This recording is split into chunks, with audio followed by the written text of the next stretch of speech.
안녕하십니까.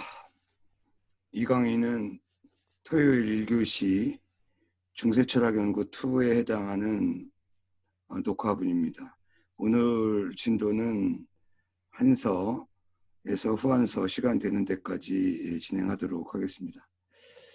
먼저 한서 부분 김미진 선생님 먼저 읽으시죠. 한서 AD 90년경에 만들어진 책으로 고조의 건국과 무제의 흉노 정벌 등 전한 제국의 역사를 기록했다.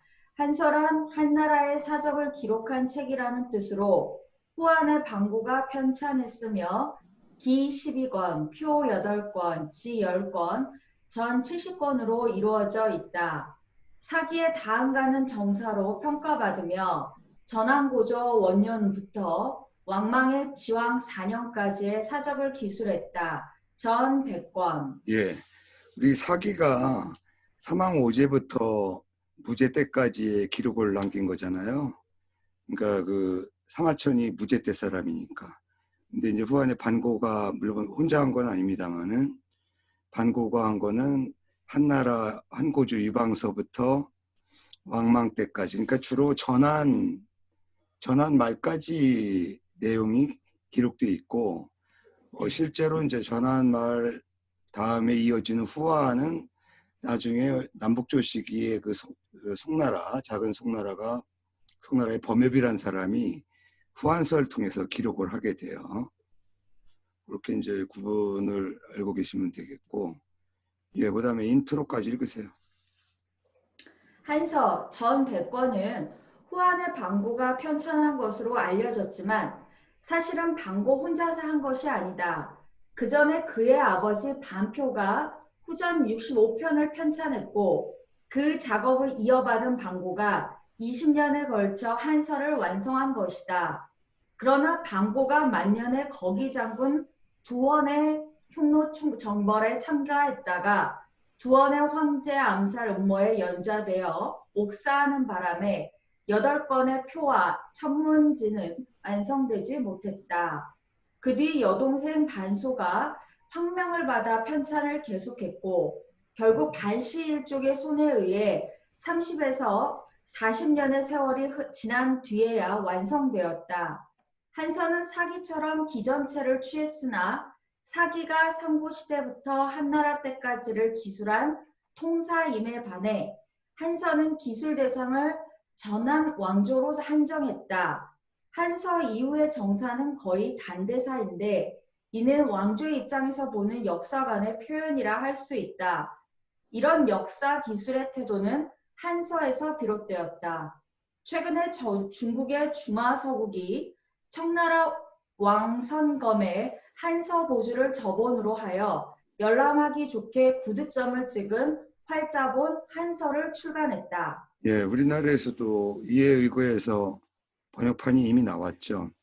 이 왕성겸이라는 분이 원래는 정대 고증학자로 순자의 주석인 순자지폐로 가장 명성이 높았고, 워낙 역사에도 박학다식해서 상당한 업적을 남긴 학자이기도 합니다. 뭐 우리나라 고려사도 조선 초에 만들어졌는데 다 불타서 없어져 버렸죠. 참 이런 게 안타까운 거죠. 예. 그다음에 내용은 황 선생님 읽으시죠. 소모의 정절, 일응의 배신. 소무의 정절과 일응의 배신.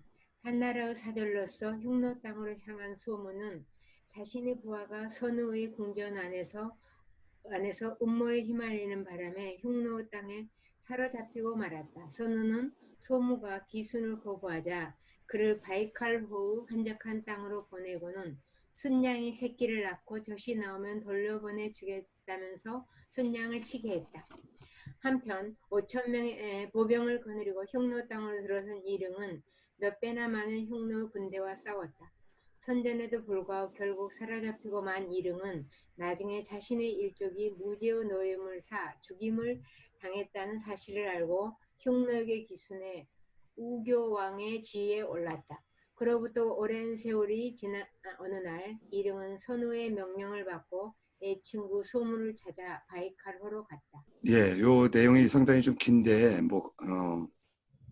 여기 이릉 장군 얘기 지난번 사기 때 얘기했잖아요. 네, 이릉이 누구예요? 사마신의 친구예요. 근데 이제 이릉과 또 절친했던 사람이 흉노로 갔던 이제 소문인데, 소문은 자기 그 부하가 뭐 구체적인 내용은 나도 지금 까먹었는데 연루돼 가지고 자기도 결국은 그 귀국을 하지 못하게 돼요.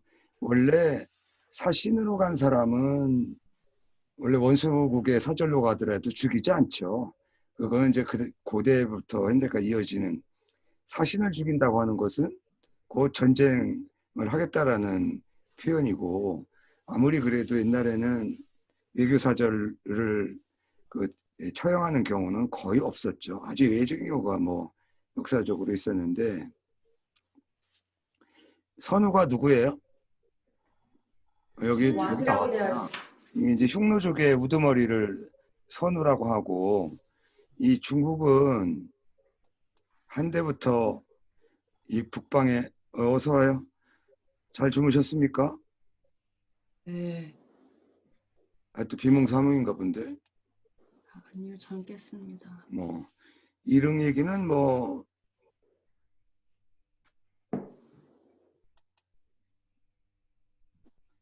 이게 이제 여기 보세요. 여기 왜 우리나라가 이렇게 반쪽일까요? 그냥 아무것도 안 보여 안 있는데. 보이는데. 안 보이겠구나 진짜. 공유를 안 하고서 나 혼자.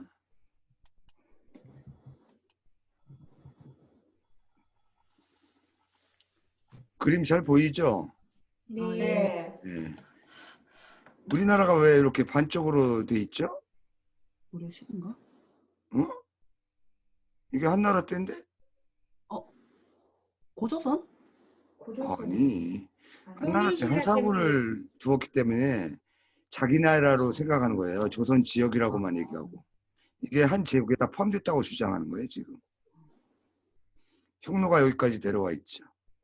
그리고 바이카로가 여기예요.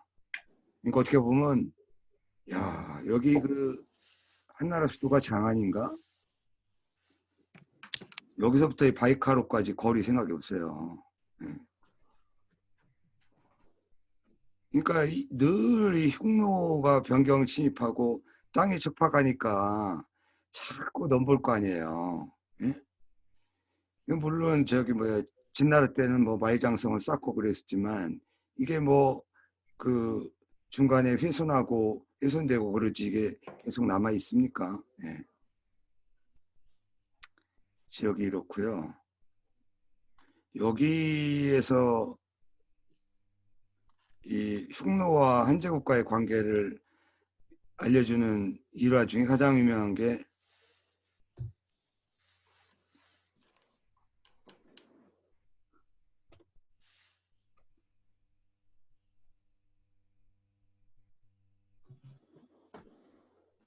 불사춘? 무슨 뜻이에요? 봄이 와도 봄 같지 않다. 네. 안소연의 심정을 대변하지 않아? 아니, 저는 봄 같은데요.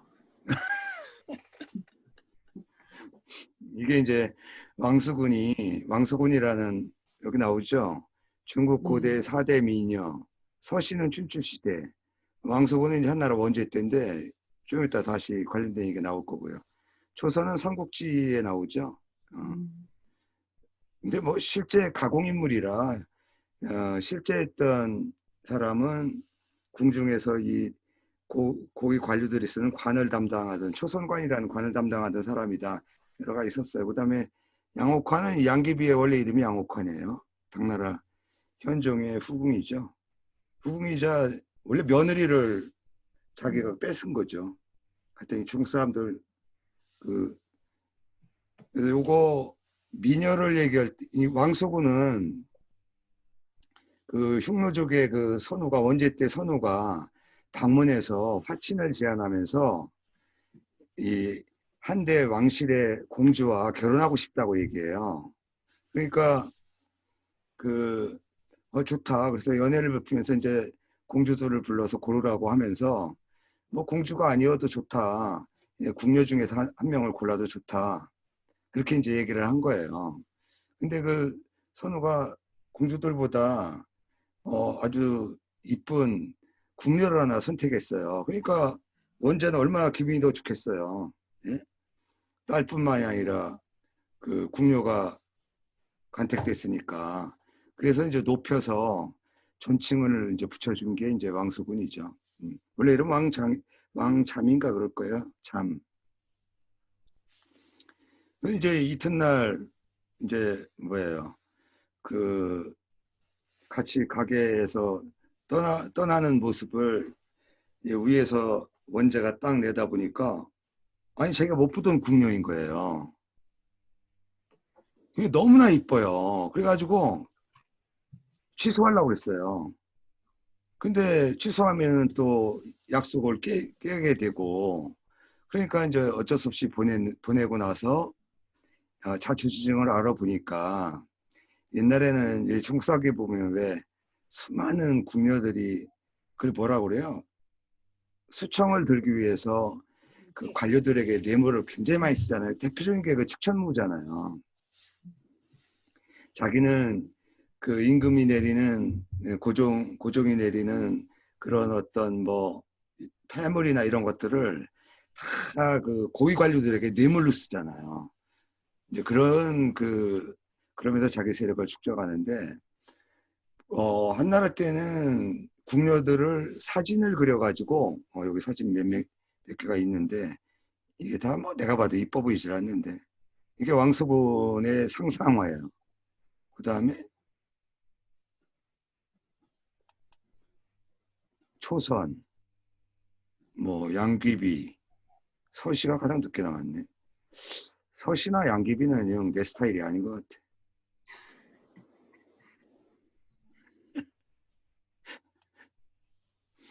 예, 영감탱이가 꿈도 야무지죠.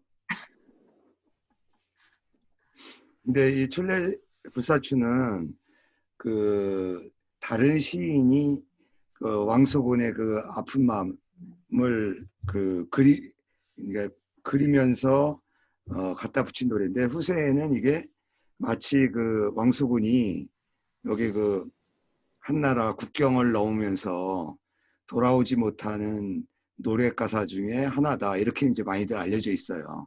또 일설에 의하면 여기 그 가서 이제 그 선우 대왕과 생활하면서 아들인가 하나를 낳죠. 근데 그 대왕이 오래 못 살아요.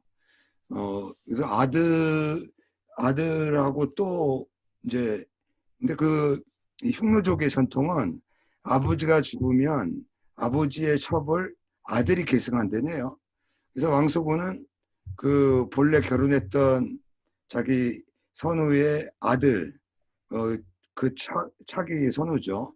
그 아들하고 또 결혼해서 딸 둘을 낳고 그러면서 그 외로움을 달래면서 부르던 노래 가사 중에 하나다. 아무래도 이 북쪽 지방이 봄이 와도 봄 같지 않았겠죠. 근데 그 심정은 자기가 마음이 편해도 진정한 봄이 아닌 것 같다. 출래불사춘. 어떤 왕수군과 관련되어 있는. 근데 이제 화공이 누구예요? 왕서군이 뇌물을 안 주니까 그림을 믿게 그린 거야. 그래가지고 화첩을 보면서 동치말 그 후궁을 고르는데 늘 빠졌던 거예요, 이 왕서군이. 그래가지고 결국 죽었어요, 그 화공이. 저기 처형당하죠. 네. 그래서 이제 고래로 참 왕서군에 관련된 202보 다 하나씩 남겼죠. 4대 미녀. 이것도 여러분들 많이 들어봤을 거예요. 치모, 나간. 치모는 뭐야? 물고기가 그 물 위로 올라왔다가 그 누구예요? 서시의 미모를 보고 부끄러워서 물속으로 푹 들어갔다는 얘기 치모. 나가는 그 왕수군이 그 말 타고 이렇게 가는데 기러기가 지나가다가 왕수군의 미모를 보고서 땅으로 떨어졌다는 나간. 별로 미인들이 아니신가 왜 감각이 없으시네. 그 다음에 초선은 폐월. 얼굴이 얼마나 예쁜지 달빛을 가려. 그 여성의 미모가. 그다음에 양귀비는 유명하죠. 꽃이 부끄러워할 정도로. 그래서 저런 거 뻥이 대단한 것 같아. 뻥이 대단하다요, 과장이. 중국 사람들이 원래 죄송합니다. 뻥이 세잖아요. 지금 잠이 덜 깼나 봐요. 한솔이는 이 네 가지 중에 어떤 게 좋아? 물고기가 부끄러워 물속으로 깊이 들어간다. 날아가던 기러기가 떨어진다. 달을 가릴 정도의 미모다. 달을 가릴 정도의 미모. 반짝이니까. 네. 저기 황수님 선생님은 수화? 꽃이 부끄러워하죠. 아니요, 저는 그 생각을 해본 적이 없습니다. 김미진 선생은 치모가 좋아, 나간이 좋아. 저 치마요? 물가를 가면은 물고기들이 깊이 빠지나 보죠. 예. 어쨌든 이 그 사례 성어 하나만 가지고도 한나라 왕조 내내 이 흉노와 얼마나 많이 신경전이 있었는가를 알 수가 있죠. 예. 그 한서에도 이 흉노, 뭐 사기에도 일부 내용이 있습니다만은, 예. 지금 누구예요? 바이카로가 여기니까 이릉과 소모가 여기서 만나고 결국은 이릉 장군이 포로로 잡혀가지고 귀화를 해버리니까 한무제가 열받지 않겠어요? 그런데 친구라고 나서는 사마천이 이릉을 변호하니까 어떻게 하겠어요? 그 이릉의 그 노모와 가족들을 다 살해하거든요. 그 소식을 나중에 듣게 돼요. 이릉도. 결국은 쉽게 돌아오지 못하게 되고 나중에 이제 소무가 돌아오게 될 때 그 이릉이 부르는 노래 가사 이런 것들이 그 한서에 반영되어 있습니다.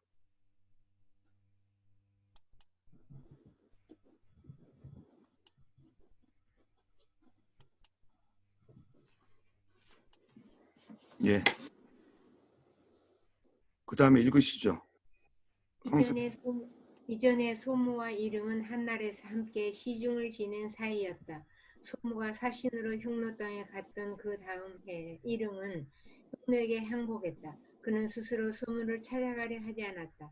그로부터 오랜 세월이 흐른 뒤 선우는 이릉을 바이칼호로 보내 소무를 위해 연회를 베풀고 음악을 연주하게 했다. 그 자리에서 이릉은 소무에게 말했다. 선우는 내가 자경님과 친구라는 말을 듣고 설득해 보라며 이렇게 나를 보냈소이다. 이 상황 아시겠죠? 소무는 원래 사신으로 갔다가 구금됐고 부자유스러운 몸이고 이릉은 완전히 기화한 상태니까 그 흉노의 왕이 자네 둘이 한나라에 있을 때 둘이 친구라고 하니까 가서 자기 친구를 설득해서 나를 좀 도우면 어떠냐 이렇게 설득하러 보냈다는 거예요. 선우는 아무런 격이 없이 그대를 대우할 생각이요. 어차피 한나라로 돌아가지 못하고 이렇게 애로운 땅에서 고통스럽게 살아간들 누가 그 충성심을 알아주겠소이까. 예전에 자경님이 형님께서 천자를 수행해 옹땅 역양궁에 갔을 때 수레를 잡고 돌계단을 내려가다가 기둥에 부딪혀 말체를 부렸다는 이유로 불경죄로 몰려 결국 자결하지 않았소이까. 또한 그대의 아우인 유경님은 천자가 하동 후토를 제사 지내려 갔을 때 수행한 적이 있는데 말을 탄 황관이 항문 부마와 서로 배를 빼앗다가 부마를 물속에 빠져 죽게 하고 도망친 사건이 있었지요. 유경님은 칙명을 받고 그 범인을 잡으러 갔지만 결국 실패 음독 자살하고 말았소. 내가 이곳으로 올 무렵에 그대의 어머님이 돌아가셔서 직접 양릉까지 가서 문상을 했소이다. 듣건대 젊은 자경님 부인은 재혼을 했다고 하오. 이제 두 분의 누이와 따님들 아들 하나밖에 남지 않았다고 하는데 10년이 지나고 보니 생사조차 알 길이 없어. 사람의 목숨이란 아침 이슬과도 같은 것. 왜 이렇게 고생만 하고 지내시오. 나도 항복할 무렵에는 멍하니 미친 사람처럼 살았어. 한나라를 대신한다는 사실이 나를 괴롭힌 것은 물론이고 노모마저 보궁에 갇히고 말았지. 자경님께서 선우에게 항복하지 않으려는 그 찹찹한 심정은 나의 경우보다 심하지 않을 것이요. 게다가 폐하께서는 벌써 연로하시어 망령이 드셨는지 죄도 없는 대신 수십 명의 가문을 멸하지 않았소. 충성을 바친들 내일의 목숨을 보장하기 어려운데 자경님 대체 누구를 위해 이런 고생을 하시오. 제발 아무 말씀 마시고 내 말을 따르시오. 소문은 이렇게 대답했다. 우리 부자는 아무런 공도 없는데 폐하 은덕으로 장소대를 들고 후 자기를 받았습니다. 그러므로 언제든 몸이 가루가 되도록 충성할 생각입니다. 지금 이 몸이 죽어 충성을 다할 수 있다면 허리가 잘리고 끓는 가마솥에 들어가도 좋습니다. 천하가 천자를 섬기는 것은 자식이 아버지를 섬기는 것과 같을진데 자식이 아버지를 죽은들 무슨 억울함이 있겠습니까? 제발 다시는 그런 말씀 마십시오. 소재가 즉위하고 몇 년이 지난 뒤 흉노와 한나라는 하친 조약을 맺었다. 그때 한나라가 소무를 돌려보내 달라고 하자 흉노는 소무가 죽었다고 거짓말했다.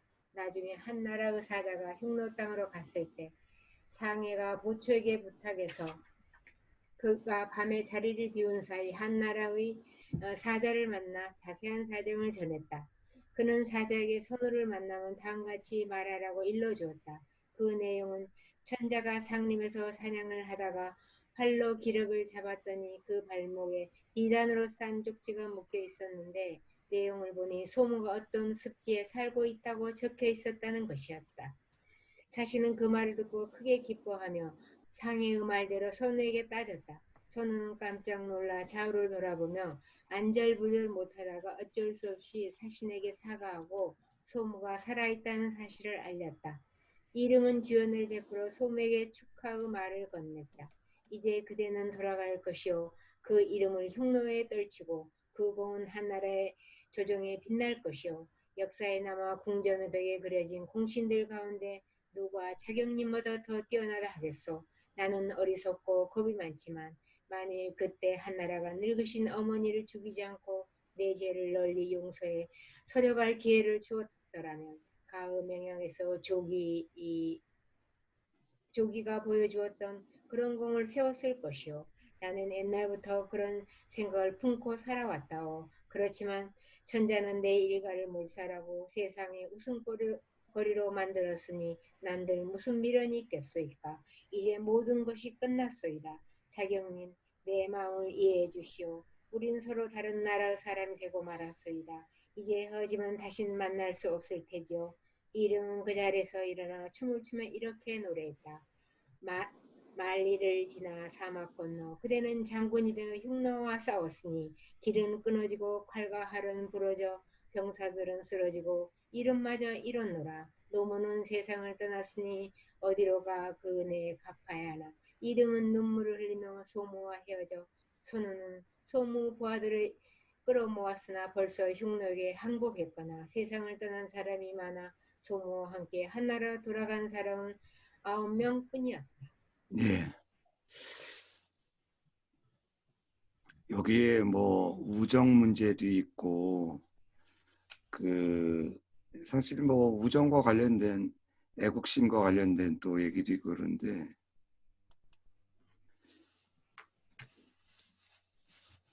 지금 소무의 말 중에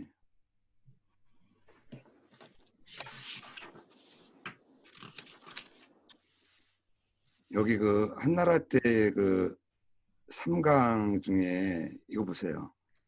이 군신 관계가 자식 관계와 똑같다고 그러지만 사실 이게 일본이거든요. 그러니까 뭐 군사부 일체관념이라고 하는 거는 의례라는 책에 이미 있어요. 요즘에야 뭐 이런 얘기는 안 통하는 얘기지만.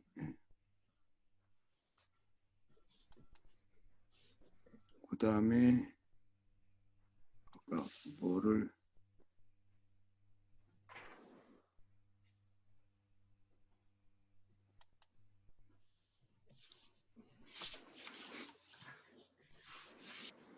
예, 참고 자료를 보죠.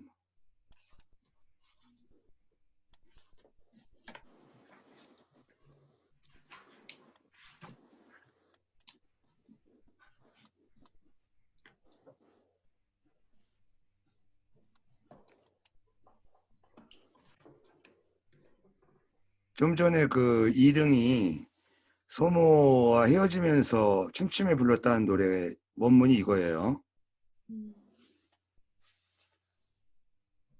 만리를 지나는구나 사막을 건너서.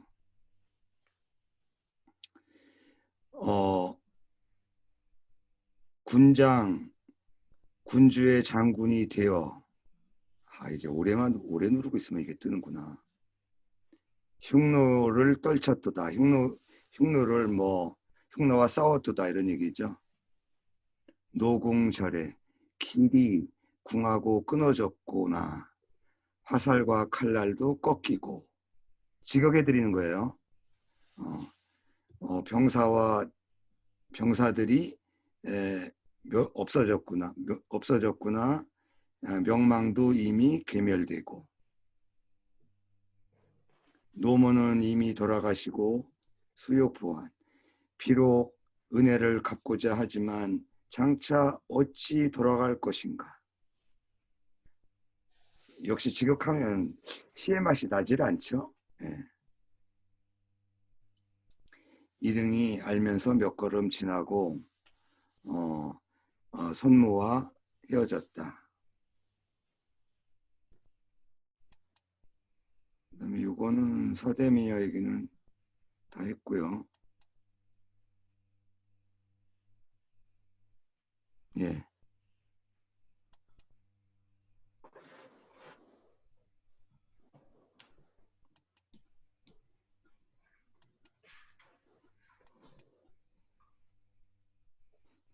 그 다음은 안 선생이 좀 읽죠.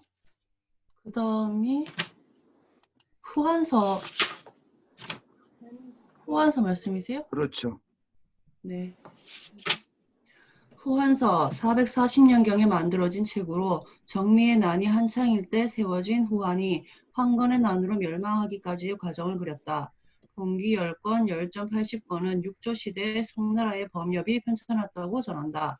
사기 한서에 이어지는 시대를 기술했는데 후일 삼국시대를 다룬 삼국지보다 늦게 만들어졌다. 전 네. 120건. 예. 이 송나라는 저기 그 뭐죠? 자평학? 자평명리 그 송나라가 아니에요. 육조 시대, 남북조 시대의 작은 송나라를 말하는 거예요. 예, 계속 읽으세요. 인트로. 후한서는 삼국지보다 늦은 6조 송나라 때 만들어졌다. 그러나 후한을 기술 대상으로 하는 역사서의 편찬은 이전부터 이루어져 왔는데 광무제기 같은 것은 한서의 편찬자인 반고에 의해 벌써 쓰여졌던 것으로 추정되고 그 뒤에도 많은 사람이 후한의 역사를 기술했다. 그러나 그러한 사서는 후한 말에서 남북조 시대에 걸친 전란 중에 산실되어 오늘날에는 전해지지 않는다. 범협은 동관한기 등 벌써 존재하던 7, 8종의 후한 역사서를 참고해 후한서를 편찬했으며 이때 인용 사료의 원문을 개작했다고 한다. 초기에는 10기, 10지, 80열전으로 편찬할 계획이었으나 범협이 궁정안의 음모에 가담해 그 주모자로 지목되어 처형당하는 바람에 10지는 완성되지 않았다. 나중에 다른 사람이 진나라의 사마표와 편찬한 속한서의 지서를 따서 보충했다고 한다. 범협이 살았던 남북조 시대는 역사학이 성행한 시대였고 7가의 후한서, 16가의 진서 등 많은 사서가 편찬되었다. 이것은 계속되는 전란으로 통일 왕조에 대한 관심이 높아진 탓이다. 한편 사서는 왕조의 어용학적 경향을 보였고 사서 편찬에 종사하는 것이 출세의 지름길이 되었기 때문에 사서의 질이 낮아졌다고 한다. 당나라에 접어들면 정사는 오로지 칙령으로만 제작할 수 있게 된다. 예. 김미준 선생님 광무제기 읽으세요. 광무제기 전한말에 왕망이 천자의 자리를 찬탈하고 국호를 신이라 고쳤는데 그때는 정미의 난이 일어나 전국이 혼란에 빠져 있었다. 그 와중에 군사를 일으킨 지방호족 유수가 서서히 난을 평정해 황제의 자리에 다가선다. 광무제기에서 유수가 황제의 자리에 오르는 내용 가운데 한 부분을 소개한다. 이게 이제 후한의 시작이죠. 그러니까 왕망은 원래 외척이었어요. 왕망의 이복 배다른 여동생이 후궁인가 돼요. 그 광무제 유수의 할아버지 정도 뻘 될 때, 그 다음에 왕이 누구더라? 그 왕 때는 자기의 딸을 또 후궁으로 또 왕실에 들여요. 그러면서 이제 세력을 확보해가지고 결국은 천자의 자리까지 천탈해서 신이라고 치니까 농민들, 지방의 농민들이 가만히 안 있죠. 물론 이때는 단순히 뭐 망망에 대한 반란이라기보다는 뭐 가뭄이라든가 그 농민들의 그 피폐한 삶에 대한 그런 이제 반발 때문에 이제 문제가 됐던 건데, 그 와중에 이제 유시왕 그 후예인 유수가 상당히 이제 그 난을 진압하는데 이제 공을 세우고, 그 과정에서 있었던 일화들을 이 광무제, 그러니까 후한의 시조라고 할 수 있죠. 그 내용이 여기 이제 전개되고 있는 겁니다. 일단 읽고서 청구자료를 보기로 하죠. 대중은 한번 흩어지면 다시 모이기가 힘든 법. 그래서 장군들은 존호를 바치기 위해 협의했다. 먼저 마무가 앞으로 나아가 말했다. 천하의 주인이 없으면 설령 중리를 재상으로 삼고 손자를 장군으로 삼을 수 있는 성인이라 할지라도 자신감을 잃고 말 것입니다. 그러므로 이 기회를 놓치면 돌이킬 수 없는 사태가 벌어질지도 모릅니다. 대왕은 사양하고 계시지만 천하 국가를 이렇게 내버려 둘 수 있겠습니까? 제발 개로 돌아가 즉위하시고 그런 다음 정벌에 나서시기 바랍니다. 지금 상태에서 우리가 무슨 명목으로 적을 토벌할 수 있단 말입니까? 광무는 깜짝 놀라며 말했다. 어느 장군이 그런 말을 하는가? 한 번만 더 그런 말을 하면 목을 치겠다. 마무가 대답했다. 우리 장수들은 모두 그런 생각을 가지고 있습니다. 광무는 마무에게 다른 장수들을 잘 타이르게 한 뒤 군대를 이끌고 형으로 돌아갔다. 그리고 여름 4월 공손술이 스스로 천사라 칭했다. 광무는 형을 거쳐 범양을 지나 그곳에서 관리의 조문을 하게 했다. 중산에 도착하자 장수들이 다시 상소했다. 한나라는 왕망 때문에 종묘가 끊어지고 포걸이 미쳐버리고 백성은 도탄에 빠지고 말았습니다. 왕은 백성과 함께 처음으로 거병했고 갱신은 그 도움을 받아 천자의 자리에 올랐습니다. 그러나 대통을 이어받지 못하고 기강은 흐트러져 도적이 나날이 늘어나는 등 백성의 생활은 도탄에 빠지고 말았습니다. 대왕이 처음 곤양을 정벌하자 왕망은 스스로 무너지고 말았습니다.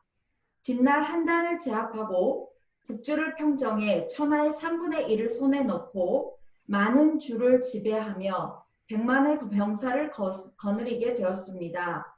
무력으로 말하자면 왕에게 대항할 자가 없고 문덕을 보아도 천하의 어깨를 나란히 할 자가 없습니다. 신들은 제왕의 자리는 오래 비워두어서는 안 되며 천명을 거부해서도 안 된다고 생각합니다. 대왕은 천하 국가를 염두에 두고 스스로의 진퇴를 결정해 백성을 그 마음으로 삼도록 하십시오. 그러나 광무는 그 말을 듣지 않았다. 그러고는 계속 나아가 남평극에 도착했다. 장수들은 또 천자의 자리에 오르기를 요청했다.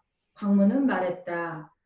국적이 아직 평정되지 않아 우리는 사면에 적을 두고 있는데 어찌하여 그대들은 칭호와 자기를 바로잡는데 그리 관심이 많은가? 장수들은 앞으로 나서라. 경순이 앞으로 나와 말했다. 천하의 사대부들이 가족을 버리고 토지를 버리고 대왕의 뒤를 따라 화살 빗속을 뚫고 여기까지 온 것은 모두 위대한 인물에게 충성을 바쳐 출세를 하기 위해서입니다. 지금 공적이 뚜렷이 드러났고 하늘의 뜻과 인간의 행함이 일치하기에 이르렀습니다. 그런데도 대왕께서는 때를 멈추게 하고 많은 사람의 뜻을 거부하고 칭호와 자기를 바로잡지 않고 있습니다. 이 경순이 염려하는 바는 사대부들은 출세의 길이 막히면 고통을 참지 못하고 그냥 고향으로 돌아가 버린다는 것입니다. 대중은 한번 흩어지면 다시 모이기 힘든 법입니다. 때를 멈추게 할 수도 대중에게 거역할 수도 없습니다. 경순의 어투는 너무도 절실했다. 광무는 깊은 감동을 받은 듯했다. 나도 생각해보겠다. 광무는 다시 길을 떠나 호로 갔다. 그곳에서 이전에 장안에 있을 때 같이 지냈던 강화가 관중에서 적복부를 바쳤는데 거기에는 유수가 거병에 불의의 무리를 물리치고 사방의 오랑캐들이 모인 용화에서 싸운다. 47째 불 주인이 된다. 라는 내용이 담겨 있었다. 이것을 토대로 군신들은 다시 상소했다. 천명의 분은 반드시 존중되어야 합니다. 말리 먼 곳까지 신의가 모였고 서로 의논하지 않았는데도 마음이 하나로 뭉쳤습니다. 주나라 백어의 고사도 있지 않습니까? 지금 위로는 천자가 없는 가운데 세상은 혼란에 빠져 있습니다. 이것은 적복부의 내용과 일치합니다. 제발 천신의 뜻에 응해 산천의 제사를 올리시기 바랍니다. 광무는 그제서야 호의 남쪽 오성맥에 천추정을 짓게 하고 6월 기미일에 황제의 자리에 올랐다. 그리고 장작에 불을 피워 하늘에 고하고 육종과 산천의 신에게 제사 지냈다. 예, 수고했습니다. 적법부 얘기는 조금 이따 보기로 하고요. 뭐 우리가 왕망도 그 신이라는 그 나라를 창건할 때 그 도참을 이용했다고 그랬잖아요. 여기서도 나오는 적법부도 이건 뭐 정설이죠. 이건 뭐 그 광무제 측근에 있는 사람들이 조작했다라는 게 정설입니다. 이렇게 우연한 이런 메시지가 하늘에서 뚝 떨어져요. 이 적법부의 원래 의미는 그 한나라 그 시조인 유방이 내리는 그 예언이라는 의미로 시작됩니다. 그러니까 뭐 황당무계한 거죠. 여기 우리가 이 일본 학자가 초록한 내용은 이제 요 내용 있잖아요. 대중. 사실은 이게 이제 민심이잖아요. 지금 요 스토리 내용이 뭐예요? 계속 지금 이 난을 일으킨 사람들을 이게 뭐죠? 진압해가는 과정에서 자기 그 사촌 이제 친척들이 다 천자를 자칭하면서 했는데 실패를 했잖아요. 갱시도 천자에 올랐지만 실패했고, 그다음에 유수영 백승도 이제 실패했는데, 그러면 이제 명분으로 말하면 지금 광무가 이 천자의 지위에 오르는 게 당연한데도 이 사람은 누가 생각나는 것처럼 그런 걸 좀 꺼렸던 것 같아요. 여러분들 난 참 바보처럼 살았구나에 해당하는 정치인이 누군지 알아요? 80년대 민주화의 봄 때? 모르시는구나. JP를 가리키는 노랫말입니다. JP가 우물쭈물하다가 전두환한테 오히려 핍박을 받게 되잖아요. 근데 12.6 사태 났을 때 JP가 빨리 자기 뜻을 밝히고, 그때 대학생들한테 JP 인기가 좋았어요. 상당히 점잖은 것으로. 근데 결국은 우물쭈물하다가 결국은 뭐 아무것도 못했죠. 그리고 여기서 또 중요한 게 이거 같아요. 뭐 여기 안소연 선생이 있어서 좀 마음이 편치는 않은데, 예를 들어서 대구에 이제 사람들이 왔을 때 이번에 논란이 됐던 게 수당지급 문제 가지고 논란이 됐고, 정부는 뭐 사과하고 대구는 그 돈을 받고서 미루다가 나중에 줬잖아요. 근데 그렇게 되면 안 된다는 거거든요. 명분과 아무리 자기가, 여기 보세요. 가족을 버리고 토지를 버리고 지금 대의를 위해서 지금 수행을 해서 와서 죽은 사람도 있고 나름대로 미래를 엿보기 위해서 하는 거 아니에요? 그런데 천자라는 명분이 없으니까 이 사람들을 포상할 길이 없는 거예요. 그래서 이 광무제의 어떤 소박한 뜻, 자기가 아직은 대대로 내려온 조상의 그 제왕의 계보를 자기가 아직 계승하기에는 지금 반란군의 위세가 아직도 잔존하고 있기 때문에 거부하지만 실제로 그 동력이라고 하는 것은 조직이라고 하는 것은 안 그렇잖아요. 그래서 어떤 그 시스템을 갖출 때 이 명분이라고 하는 것도 필요하다라는 걸 보여주는 거고요. 실제로 이제 나중에 오르게 되죠.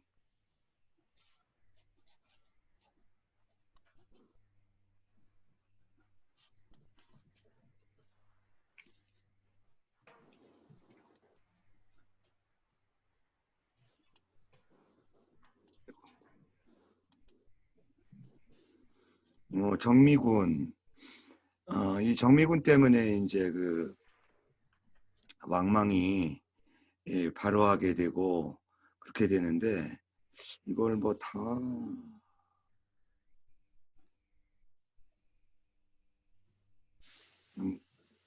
빠르게 얘기해 줄까요? 네. 이 눈썹이 빨갛게 칠했나 봐요. 자기 동지들 알아보려고. 네. 정미군은 이제 천풍 5년 지금의 동거현에서 기일을 했고 수령은 낭야 사람. 낭야 많이 들어봤죠?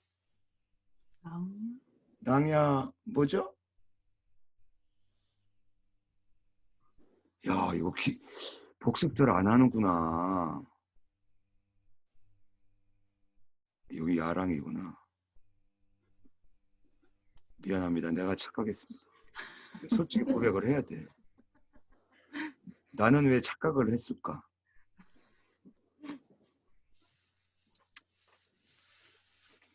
그 태산산고 일대를 근거지로 삼고 정부군과 대항한다. 몇 년 사이에 수만인으로 발전하였는데 그 주요한 농민 구성은 대부분 글자를 모르는 사람들이었어요. 따라서 이 입으로 명령을 정하는 것, 그 전달하는 걸 이제 위주로 했고요. 조직은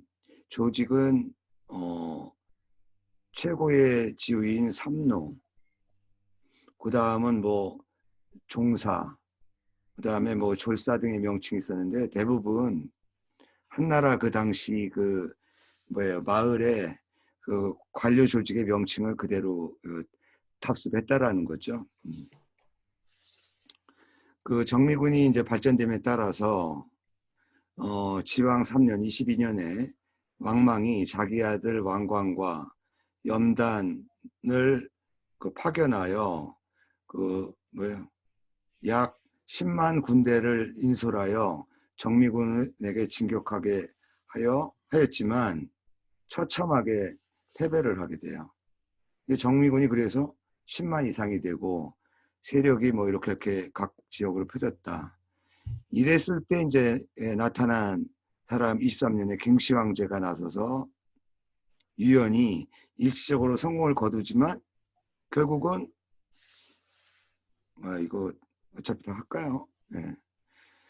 갱시 황제 유연이 즉위하고 아울러서 장안으로 공격해 들어갔는데 정미군은 먼저 그러니까 정미군은 처음에는 갱시 황제에게 항복하려고 그랬어요.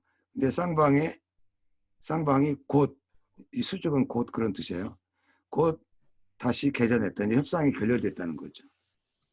25년에 이제 정미군이 이제 두 갈래로 나뉘어지고 번순과 서선이 별도로 이제 그 반란군을 인솔하게 되는데 그 관공의 누구야 인솔했는데 관중의 진공의 한과 아울러 이제 허수아비를 또 세우는 거죠. 한나라 종실의 유분이라는 사람을 제왕으로 허수아비를 세워요. 그리고 서선이 승상을 맡게 되고 이 번숭은 글자를 모르니까 어사대부로 이제 임명하고 그래서 그랬는데 그 동시에 갱시 그 군 내부에 또 분쟁이 생겨서 뭐예요? 분쟁이 생기고 장군이었던 왕강은 또 정미군에게 투항을 해버리네요.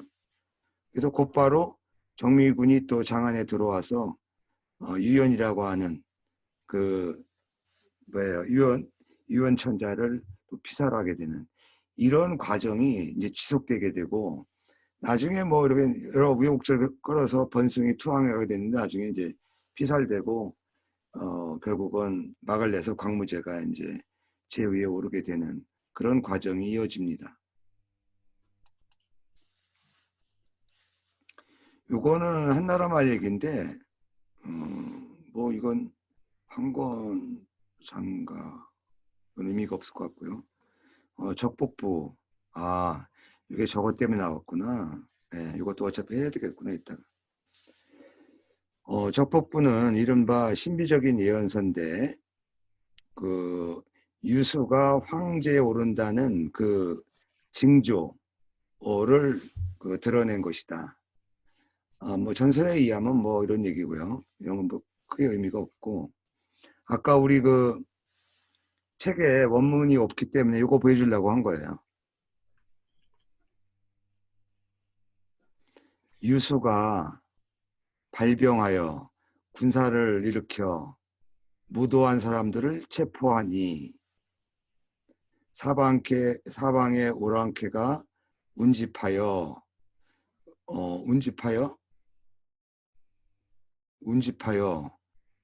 용이 들에서 싸운다. 사와 칠 즈음에 화가 주인이 될 것이다. 우리 책은 4728 해가지고 28세 유수가 기병했다고 하는 그걸로 보더라고요. 네. 이런 식으로 이제 신비적인 예언이고 아까 고사 중에 무왕이 왜 주임금을 뵈러 갈 때 하얀 물고기가 배로 뛰어들었다고 하는 내용이 사기에 나오는 주나라 본기에 나오는 얘기예요. 백어 입선이라는 사자성어인데요. 백어 우리말로 말하면 뭐 붕어 종류죠. 근데 이 붕어가 그 수백 가지래요. 그러니까 뭐냐 백어로 중삼도는 백어라고 하더라고요. 예. 무왕이 도와 황하를 건너면서 중간쯤에 왔을 때 백어가 팔짝 뛰어서 왕의 배 가운데로 들어왔다. 무왕이 엎드려서 그것을 취하여 제사 지냈다. 제후들이 모두 말하기를 주임금을 정벌할 수 있을 것 같습니다. 이런 것도 다 신비적인 메시지죠.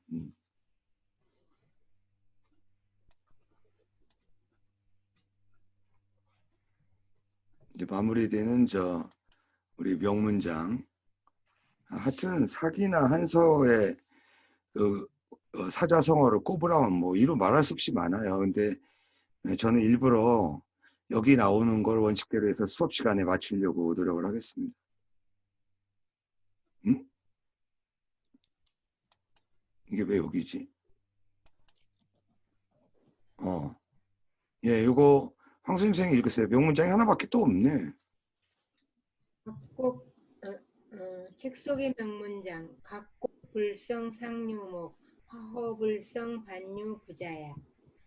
백조를 새기려다 실패하면 지보리 정도는 되지만 호랑이를 그리려다 실패하면 개가 되고 만다. 곧 청렴한 사람에게 배우면 성공하지는 못하더라도 선한 사람은 될 수 있지만 자질이 없는 사람이 영웅 허굴에게 배우면 오히려 보잘것없는 사람이 되고 만다는 말로 마원이 조카를 깨우치기 위해 한 말이다.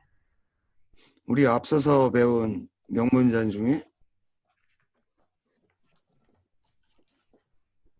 김희진 선생님 한번 번역해봐요.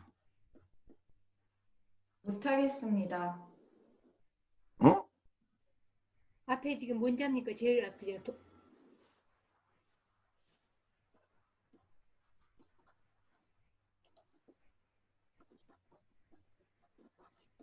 그러면 안 선생님 해봐. 복숭아꽃 아래에서는 복숭아 오얏나무 아래에는 무화과나무 아래에는 저절로 지름길이 생긴다. 지름길이 예. 이루어진다. 그래서 안수 선생도 너무 외로워하지 마요. 언젠가는 더 멋진 남자가 나타나겠죠. 알겠습니다. 위안이 돼요. 예. 그럼 지금 새검정의 꽃인데.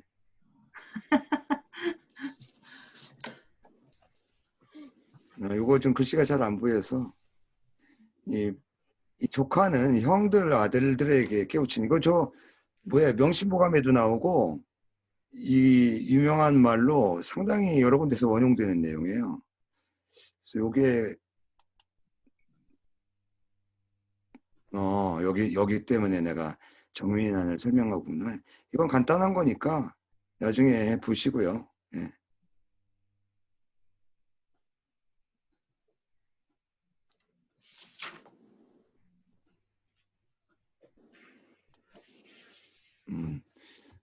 다음번에는 내일이나 이제 삼국지 모레나 삼국지 하면 되겠구나. 참고 자료로 다시 정리할게요. 네.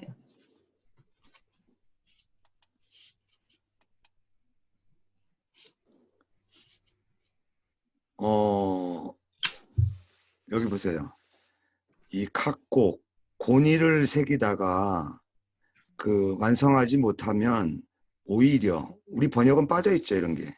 이런 것이 여러분들이 들어가야 그 뉘앙스를 알 수 있어요. 오리와 비슷해지지만 또 대꾸가 뭐야? 화호불성 반류구자. 여기요. 호랑이를 그리다가 완성하지 못하면 도리어. 그러니까 부사를 넣어야 뜻이 명확해지죠? 개와 네. 비슷해진다. 그러니까 자기가 이걸 뭐라고 그래요? 자기 이상형? 요즘 아주 자주 쓰는 게 뭐죠? 자기 목표를 뭐라고 그래요? 이성. 아이고 뭐 내 스타일 말고 또 비슷한 말이 있는데 어쨌든 요게요. 마원이 전쟁터에 가 있는데 형님한테 편지를 받았는데 애들 때문에 걱정이다. 네가 네 말은 잘 들으니까 좀 우리 자식들한테 좀 훈계 좀 해줘라.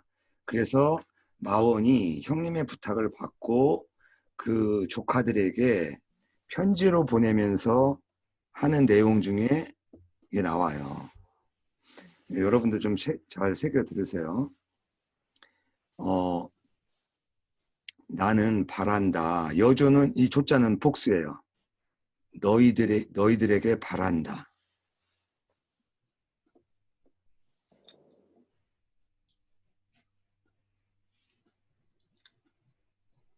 이것도 유명한 얘기예요. 문인 과실. 남의 과실을 들으면, 남의 잘못함을 들으면 마치 부모의 이름을 들었을 때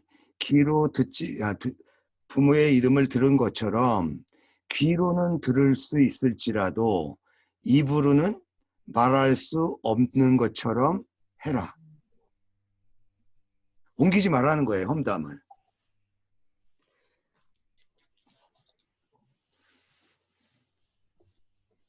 보세요. 호논의 인장단. 사람의 장단점을 논의하기 좋아하고 시비와 정법을 함부로 하는 것은 그러니까 시비와 정법을 망령되이 하는 것은 해도 좋고요. 이거를 5글자니까 여기다 갖다 붙여도 돼요. 그러니까 남의 장단점을 논의하고 시비와 정법을 망령되게 하기를 좋아하는 것. 이것이 내가 가장 싫어하는 바이다. 영. 차라리 영자죠. 김민수 선생님, 이런 간자는 연상돼요? 아직 안 되나? 네. 네네. 연상되죠? 네. 총명해요. 벌써 이런 게 연상이 돼요. 예. 아니, 간자 한 1000개는 외웠는데 머릿속에 남는 게 없어요. 와. 야, 강적이다.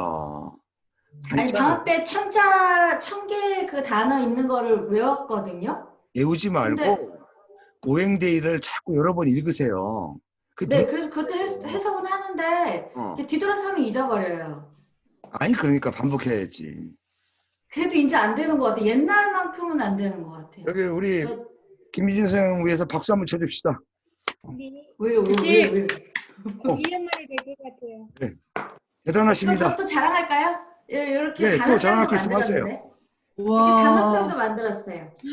오, 어우, 근데 남는 게 없어요. 중요한 건 머릿속에. 네. 자, 제가 시간관계에서 읽어나가면서 번역할 테니까 나중에 반복해서 한번 참고하세요. 이거는 제가 추천할 만한 내용이 여러 개 담겨 있어요. 차라리 너희들은 죽을지언정 하지 않기 바란다. 이 그러니까 자손들에게 이러한 네 조카들 마찬가지지만 이러한 행동이 있다는 이런 행동이 들리기를 바라지 않는다. 그러니까 절대로 남의 장단점 평가하고 함부로 시비 판단하지 마라. 여기 여주 또 나오죠. 너희들은 알 것이다. 내가 싫어함이 아주 심하다는 걸. 내가 진짜 아주 극히 싫어하는 내용임을 니들은 명심해라 이러는 거죠. 소위 부원자. 다시 말해서 이 소위는 먼저 해도 돼요. 따라서 해도 되고요. 제가 하는 번역 따라온 다음에 다시 보세요. 다시 말하여 시금결리. 이거는 옛날에 딸내미가 시집 갈 때 엄마가 그 수실 5색의 실을 가지고 이 가슴이나 허리를 칭칭 도명매요. 그 이유는 그 절대 이 엄마의 마음, 부모의 마음을 잊지 말라라는 표현으로 그 약속할 때 이런 게 있었대요. 이거 찾아보면 아마 따로 나올 거예요. 그렇듯이 부모의 경계를 펼치는 것이니 너희들로 하여금 잊지 않도록 하고자 하는 것일 뿐이다. 이렇게 다시 말해서 신신당부해서 부모의 이 경계를 펼치는 까닭은 뭐뭐 하게 하기 위함이다. 홍 선생님 따라왔나요? 번역? 저 말 있습니까? 안 들립니까? 해볼까요? 해보라고요? 아니요. 따라오셨냐고 지금까지 번역. 네. 다행입니다. 아니, 저는 믿습니다. 오늘 다 칭찬해야지. 황 선생이 그 중국 공부할 때 얼마나 열심히 했는데 안소연보다 훨씬 더 노력을 많이 했어요. 교수님 그거는 침 안 바르시고 하시면 조금 그랬어요. 안소연은 기본적으로 한문과 출신이라 다른 학생들보다는 비교적 고생이 덜했죠. 예.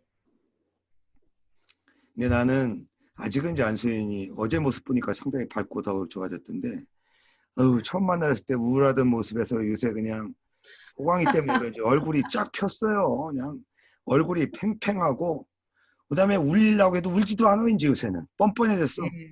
예. 그게 나는 그 보람으로 느껴진다니까요. 그래서 안소연 아까 얘기했잖아요. 윤왕 밑에 오게 되면 사람들이 다 뻔뻔해져.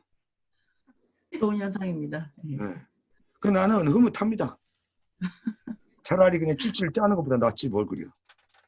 그리고 후한무치는 아니에요, 교수님. 네. 예. 그다음에 이제 두 사람의 예를 들어요. 용백고라는 사람하고 이제 조카들도 알고 있는 사람이죠. 용백고라는 사람하고 여기서 두계량. 두 사람의 예를 들면서 지금 고니와 호랑이를 비유하는 거예요. 보세요. 용백고라는 사람은 성품이 도누하고 아주 신중하고 입으로 가릴 말이 없다. 이거 좋은 말이에요. 이거 헷갈리면 안 됩니다. 원래 태거는 안 선생님 이거 번역해봐. 번역 어떻게 돼? 말을 선택하다. 말을 가리다. 이건 가리다. 나쁜 말이 아니죠. 가리다. 네. 말을 그런데 가린다. 이렇게 돼버리면 입으로 말을 가림이 없다 해서 안 좋은 뜻으로 알려질 수 있잖아요. 예. 그런 뜻이 아니라 거꾸로예요. 이 사람이 말을 하면 별도로 그러니까 워낙 그 말들이 좋은 말들 뿐이어서 말을 분별할 필요가 없다는 뜻이에요. 이거는 따로 새겨 두셔야 돼요. 예. 태건이라는 말도 좋은 뜻이고, 그 구무태건은 뭐냐면 사람이 말하는 것이 다 착하고 선해서 그 사람의 말에서는 가려낼 것이 없다 이런 뜻이에요. 이거 거꾸로 이해하면 안 됩니다. 예. 그 다음에 겸손하고 절약하고 절검을 해요. 그 다음에 청렴하고 공평하고 아주 위엄이 있어서 애지중지한다. 애지중지 다 쓰죠. 나는 그를 애지중지한다. 바라건대 너희들이 본받았으면 한다. 용백구라는 사람을. 반면에 두계량은 호의업 호의, 아주 의협심이 강하고 의의를 좋아하면서 우인지우 이렇게 끊어 읽어야 돼요. 우, 낙, 인지, 낙. 남의 근심을 근심하고, 그러니까 다른 사람이 근심하는 걸 근심하고 다른 사람이 즐기는 것을 즐기며 깨끗하고 탁함에 실수하는 바가 없고 부모 상례에 그 조문객들이 이르는데 수많은 주변의 군에서 조문객들이 모두 다 온다. 나는 그를 애지중지하지만 바라지 않는다. 너희들이 그를 본받기를 바라지는 않는다. 여기서 이제 나오는 거예요. 용백고를 얻지 못하면, 그러니까 용백고를 본받을 효자가 생략되어 있는 거예요. 그러니까 용백고를 여기 나와 있구나. 용백고를 본받아서 얻지 못하더라도 의역하면 뭐예요? 용백고를 제대로 못 받으면 오히려 유자죠. 오히려 아주 근실하고 조심하는 선비가 되니 이른바 고의를 새기다가 완성하지 못해도 오히려 오리와는 비슷해지는 거와 마찬가지다. 네가 용백고라는 사람, 너희들이 용백고라는 사람을 본받으려고 노력하게 되면 그 수준에는 가지 못하더라도 비슷한 오리 모양까지는 간다 이거예요. 그런데 두계량을 본받으려다가 불가능해지면 천하의 경박자가 된다는 거예요. 천하에서 이걸 뭐라고 그러죠? 가벼운 사람을 경솔한 사람이요? 그냥 뭐 용어가 없나? 뭐 날뛰기 시시한다 뭐 이런 거 있잖아요. 천하의 경박자가 된다. 아주 경박한 사람이 되니 이른바 호랑이를 그리려다가 완성하지 못하면 도리어 개와 비슷해진다는 것이다. 여기서 나온 구사예요. 그 다음에 이제 이게 무서운 얘기인데요. 이를 흘자거든요. 지금에 이르기까지 두계량은 아직도 모르고 있는데 인근의 장군들은 이제 전쟁터에서 돌아와서 수레에서 내리게 되면 즉 절치부심한다는 거예요. 그러니까 두계량이 잘난 척만 하고 인격은 별로라고 해서 원한을 갖고 있다는 거예요. 그래서 그 주군의 여러 사람들이 말을 만들고 있는데 나는 항상 한심하다고 본다. 그가. 우리 한심하다고 생각하는 건 똑같아요. 따라서 바라지 않는다. 자손들이 본받기를 바라지 않는다. 그러니까 자기 무용을 떨치고 앞에 나서고 부모 장례 치를 때 그냥 모든 사람이 다 조문오고 의세과시하고 그러는 것들은 너희들이 바라서는 안 된다. 근데 이 얘기가 어디 나와요? 후한서 마원전에 나와요. 우리 책은 이 출전이 없죠. 이건 적어두세요. 아, 이 자료는 나중에 그 종강 무렵쯤에 제가 모아진 이게 계속 제가 모으잖아요. 다 파일로 보내줄 겁니다. 예. 네. 질문할 거 있으면 하시죠. 우리가 한심하다고 할 때 한심이 저 네, 한자로 맞아요. 저렇게 한심이 쓰는 네. 거예요? 네. 처음 알았네요. 냉정하게 본다는 거죠. 쯧하고 냉정하게. 네. 마음을 차갑게 해서 본다는 거죠. 아유, 애정어린 좀 눈으로 좀 봐주세요 이러잖아요 우리가. 예. 네? 근데 애정을 싣고 바라보면 어떻게 해야 돼? 차가운 마음으로. 여기 이 대목 중에서 번역 안 된 부분 없죠? 있으면 반복해서 보시고 질문 있으시면 나중에 다시 뭐 다음 수업 시간에